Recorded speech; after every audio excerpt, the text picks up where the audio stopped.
नमस्कार, मैं हूं प्रदीप और आप थिंक 360 देख रहे हैं। गुर्जर समाज जो है वो इस बार भाजपा के पक्ष में था या कांग्रेस के, यह डिपेंड करता है चुनावी नतीजों और उसके बाद की कश्मकश पे। उसमें हम नहीं जाते। 2018 में पूरा गुर्जर समाज कांग्रेस की ओर से शिफ्ट हुआ, कांग्रेस की ओर शिफ्ट हुआ। उसने एक भी गुर्जर प्रत्याशी भाजपा से नहीं जीतने दिया, भले ही उसके खिलाफ अन्य जाति का ही प्रत्याशी था, तो भी गुर्जर समाज जो है वो सचिन पायलट को मुख्यमंत्री बनाने के लिए पूरी तरह से कांग्रेस के पक्ष में लामबंद हुआ था। अब बड़ी चीज ये है कि 2023 के विधानसभा चुनाव में जिस तरह से गुर्जर आरक्षण आंदोलन के अगुआ रहे स्वर्गीय किरोड़ी सिंह बैसला के बेटे विजय बैसला को भाजपा ने देवली उनियारा से टिकट दे दिया, लेकिन 2024 में जो उपचुनाव हुआ उसमें टिकट काट दिया। यह सारी चीजें जो है ध्यान में रखे जाने वाली बात है, और ध्यान में इसलिए रखे जाने वाली बात है क्योंकि हाल ही में गुर्जर समाज के कार्यक्रम में विजय बैसला और सचिन पायलट ने मंच साझा किया। सचिन पायलट के जब नारे लगे तो विजय बैसला ने भी सचिन पायलट की तारीफ में कशीदे पड़े। अब बात यह है कि क्या विजय बैसला का बहुत ही जल्दी भारतीय जनता पार्टी से मोह भंग हो चुका है, या वो कोई और राह देख रहे हैं, या गुर्जर किसी आरक्षण आंदोलन की नई सुगबुगाहट की ओर सोच रहे हैं। इसी पे आज बात करेंगे। नमस्कार, मैं प्रदीप हूं, आप थिंक 360 देख रहे हैं। तो आपने अगर अभी तक चैनल को सब्सक्राइब नहीं किया तो राजस्थान की पॉलिटिकल इश्यूज से जुड़े हुए बिंदुओं पे जो लगातार आप हमें देखने के लिए सब्सक्राइब करें। विजय बैसला बेसिकली एक कॉरपोरेट कंपनी में काम करते रहे हैं, लेकिन वो बीते कुछ सालों से सामाजिक रूप से सक्रिय हुए हैं। खास करके अपने पिता स्वर्गीय किरोड़ी सिंह बैसला के, कर्नल किरोड़ी बैसला के निधन के बाद वो लगातार सामाजिक और राजनीतिक रूप से भी सक्रिय रहे। भाजपा ने उन्हें टिकट दिया देवली उनियारा से, वो चुनाव हार गए हरीश मीणा के सामने। हरीश मीणा जब सांसद बने तो उन्हें टिकट नहीं मिला। अब एक मीडिया हाउस से बात करते हुए विजय बैसला ने यह भी कहा है कि उनसे पूछा भी नहीं गया कि आप मेरी जगह किसी अन्य को टिकट दे रहे हैं।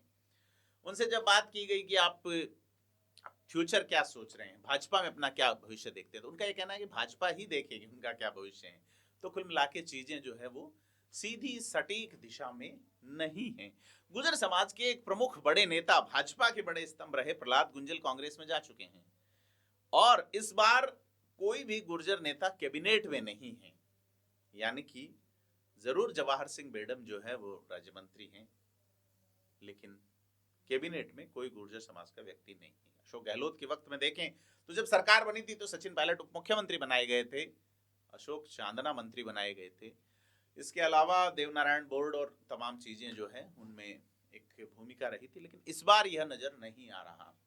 जवाहर सिंह मैडम जो है वो उस इलाके से आते हैं, भरतपुर इलाके से, लेकिन यहाँ जो डिमांड है, किरोड़ी बैसला के बेटे विजय बैसला का कहना है कि जो प्रतिनिधित्व मिलना चाहिए था वो नहीं है। तो किस दिशा में जाएगा गुर्जर? एक बड़ा सवाल है कि एक बड़ी अलग तरह की कौम है जो अपने मुद्दों के लिए, अपने हक के लिए बात कहना जानती है, लामबंद होना जानती है, एकात्म भाव लाना जानती है, और डेमोक्रेटिकली और नॉन डेमोक्रेटिकली दोनों तरीकों से अपनी बात रखना जानती है, प्रभावी तरीके से।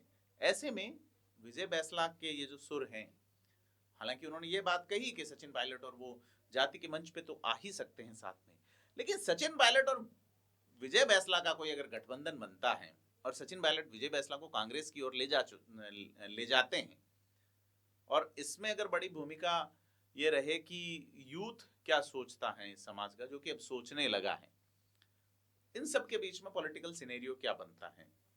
क्या बोर्ड निगमों में कोई घोषणा हो उससे पहले का यह कोई एक अलग सा शुरुआती विस्फोट है कि विजय बैसला एहसास कराना चाहते हो कि हम भी हैं भाई, राजनीति में आप अगर चीजें तय कर रहे हैं, भाजपा या सरकार या दोनों मिलके कोई लिस्ट बना रहे हो, तो विजय बैसला को भूल न जाए, क्या यह जताने की कोशिश है, या वाकई में उस समाज की पीड़ा है जो पिछड़ा है?